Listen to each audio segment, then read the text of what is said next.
Hello नमस्कार साथियों, स्वागत है आप सभी का नॉलेज मंत्रा के ऑनलाइन प्लेटफॉर्म पर।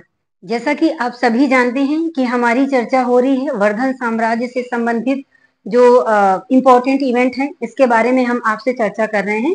तो कल का जो लास्ट वीडियो हमने बनाया था तो उसमें जो है हमने चर्चा किया हुआ था कि जो हर्ष ने जो प्रमुख विजय की थी इसके बारे में हमने आपसे डिटेल में चर्चा किया था। तो हम आपको एक बार फिर से पुनः रिवाइज कराना चाहते हैं कि हर्ष की जो विजय थी हमने दो पार्ट्स में डिवाइड किया हुआ था। पहला था प्रथम पूर्वी अभियान और दूसरा क्या था, द्वितीय पूर्वी अभियान।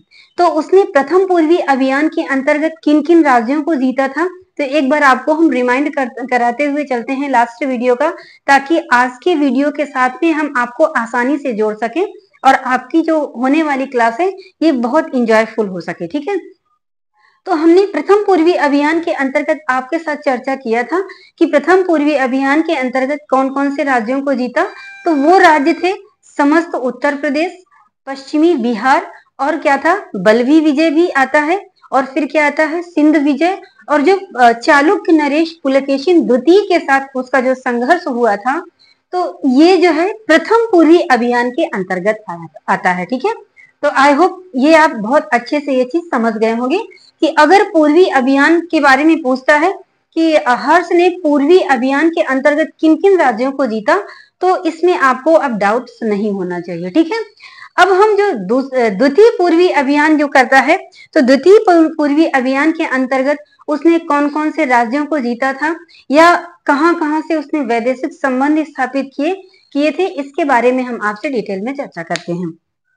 तो जो द्वितीय पूर्वी अभियान है उसका, तो द्वितीय पूर्वी अभियान के बारे में वेन्सांग के यात्रा विवरण में जो है इसका उल्लेख किया गया है कि एक शासक था, असम का शासक था भास्कर वर्मन, उसके साथ में मिल करके कौन, हर्षवर्धन और भास्कर वर्मन दोनों मिल करके जो है बंगाल का एक शासक होता है गौड़वंशीय नरेश, बंगाल का एक शासक होता है जिसकी जो है ये दोनों मिलकर के क्या करते हैं, हत्या कर देते हैं। ठीक है, तो ये होता है, ये वर्णन मिलता है। प्लस क्या क्या आता है कि उसने जो है दूसरा आता है कि इसने असम के साथ में, शासक के साथ में किस तरीके से मैत्री संबंध स्थापित किए। फिर इसके बाद में ये जो है ये जो आता है किसका, जो बल्वी विजय करता है, बल्वी विजय भी ये करता है। बल्वी विजय के अंतर्गत जानकारी मिलती है कि इसने जो है किस तरीके से बल्वी को जीता और इसने जो है अपनी पुत्री, उस वहां के राजा को पराजित करके अपनी पुत्री का विवाह करता है। ठीक है, फिर इसका कश्मीर के राजा के साथ भी संबंध बहुत अच्छा रहता है। फिर चीन के साथ, चीन का राजा होता है ताइसुंग, उससे भी ये जो है वैदेशिक संबंध स्थापित करता है। इसके जो वैदेशिक संबंध स्थापित करते हैं तो ये बहुत अच्छे वैदेशिक संबंध होते हैं। इससे पता कैसे चलता है कि ये जो हर्ष होता है ये एक ब्राह्मण दल भेजता है किसके, ताइसुंग के दरबार में। तो इसी के प्रत्युत्तर में जो ताइसुंग होता है तो ये इसके दरबार में 3 बार जो है अपने प्रतिनिधियों का मंडल भेजता है। ठीक है, तो इस तरह से हम ये कह सकते हैं कि जो इसने वैदेशिक संबंध स्थापित किए थे तो वो भी बहुत अच्छे थे। ठीक है, अब आज हम क्या पढ़ने वाले हैं, आज हम पढ़ने वाले हैं वर्धन साम्राज्य के अंतर्गत हर्ष का प्रशासन, कि हर्ष की प्रशासनिक व्यवस्था किस तरीके की थी, इसके बारे में हम आपसे चर्चा करने वाले हैं। तो सबसे पहली चीज, अगर हर्ष की प्रशासनिक व्यवस्था के बारे में अगर हम बात करते हैं तो इसका जो है शासन का प्रमुख केंद्र था, सबसे पहले केंद्र था। ठीक है, अपने प्रशासन के अंतर्गत सबसे ऊपर कौन होता था, केंद्र होता था। केंद्र के बाद में क्या आता था, भुक्ति आती थी। भुक्ति किसको कहते थे, तो भुक्ति प्रांत को बोलते थे उस समय। ठीक है, किसको बोलते थे, भुक्ति प्रांत को बोलते थे। अब इस भुक्ति को भी इसने 2 भागों में बांट रखा था। वो 2 भाग कौन कौन से हैं, पहला है, पहले को बोलते थे राजस्थानी और दूसरे को क्या बोलते थे, उपरीक बोलते थे। पहला क्या होता था, राजस्थानिक होता था और दूसरा कौन सा होता था, उपरीक होता था। ये किसके पार्ट थे, भुक्ति के पार्ट थे। भुक्ति को, भुक्त किसको कहा गया है, तो राज्य को कहा गया है। ठीक है, तो एक पहला होता था राजस्थानी। राजस्थानी कौन होता था, जो बड़ी भुक्ति होती थी, ये भुक्ति भी दो तरीके की होती थी, एक बड़ी भुक्ति होती थी और दूसरी जो है छोटी भुक्ति होती थी। तो जो बड़ी भुक्ति होती थी उसके प्रमुख को राजस्थानी कहा जाता था। क्या कहा जाता था? राजस्थानी। वहीं पर जो छोटी भुक्ति होती थी तो छोटी भुक्ति के प्रमुख को क्या कहते थे? ऊपरी कहते थे। तो इस तरीके से आई होप आप समझ गए होंगे कि जो भुक्ति था उसका प्रशासन दो भागों में बटा हुआ था, बड़ी भुक्ति और छोटी भुक्ति। अगर बड़ी भुक्ति की बात करता है तो बड़ी भुक्ति का प्रमुख कौन होता था? राजस्थानी होता था। और छोटी भुक्ति की बात करता है तो छोटी भुक्ति का प्रमुख कौन होता था? तो ऊपरीक होता था। ठीक है। अब इसके बाद में, इस भुक्ति के बाद में आता है क्या? विषय। विषय किसको कहते हैं? तो विषय को हर्षवर्धन के काल में यानी वर्धन साम्राज्य के अंतर्गत विषय किसको कहा जाता था? तो विषय जो है जिले को कहा जाता था। किसको कहते थे? जिले को। तो इस विषय के अगर प्रमुख की बात करते हैं कि विषय का प्रमुख कौन होता था, तो उसको जो है विषयपति कहते थे। क्या कहते थे? विषयपति कहते थे। इसके बाद में, विषय के बाद में क्या आता था? पाठक आता था। पाठक की अगर हम बात करें, जो आधुनिक तहसील है उससे हम जोड़ सकते हैं। तो जो तहसील होती थी तो तहसील को इसने नाम क्या दिया था? पाठक दिया था। ठीक है। फिर इसके बाद में, पाठक के बाद में सबसे जो निचला स्तर आता था वो ग्राम स्तर आता था। क्या होता था?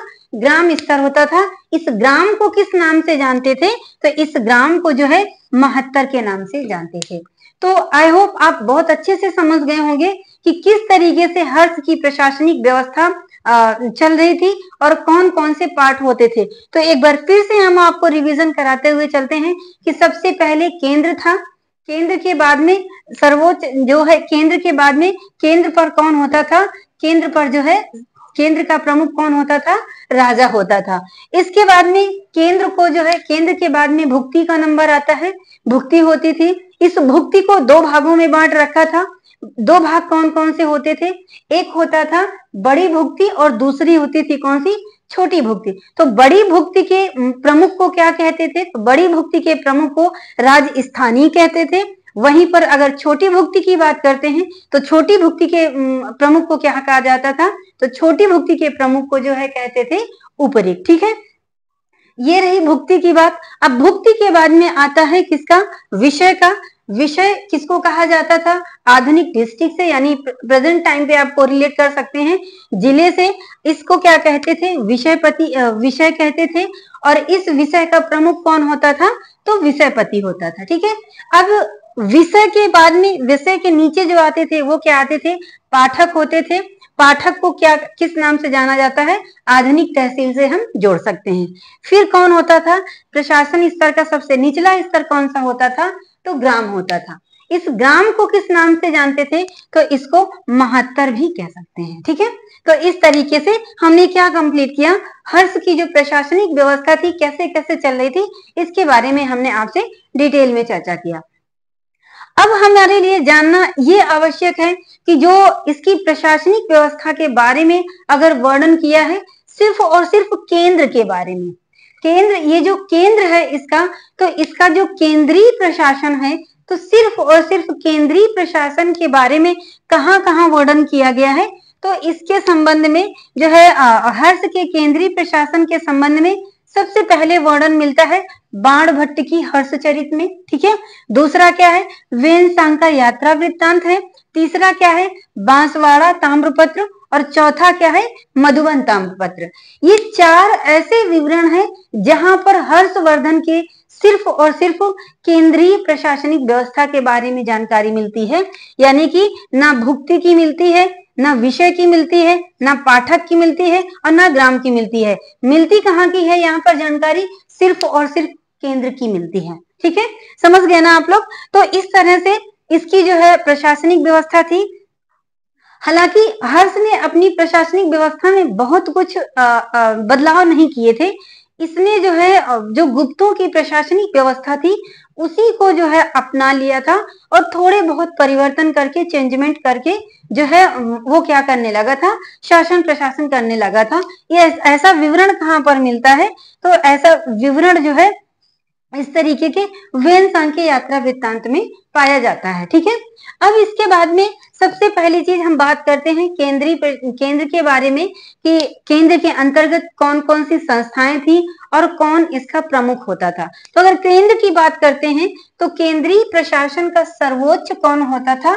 सम्राट होता था। ये सम्राट ही सर्वोच्च होता था।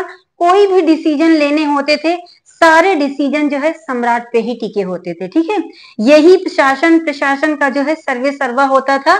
फिर क्या है, कार्यपालिका का ये सर्वोच्च अध्यक्ष भी होता था। क्या होता था?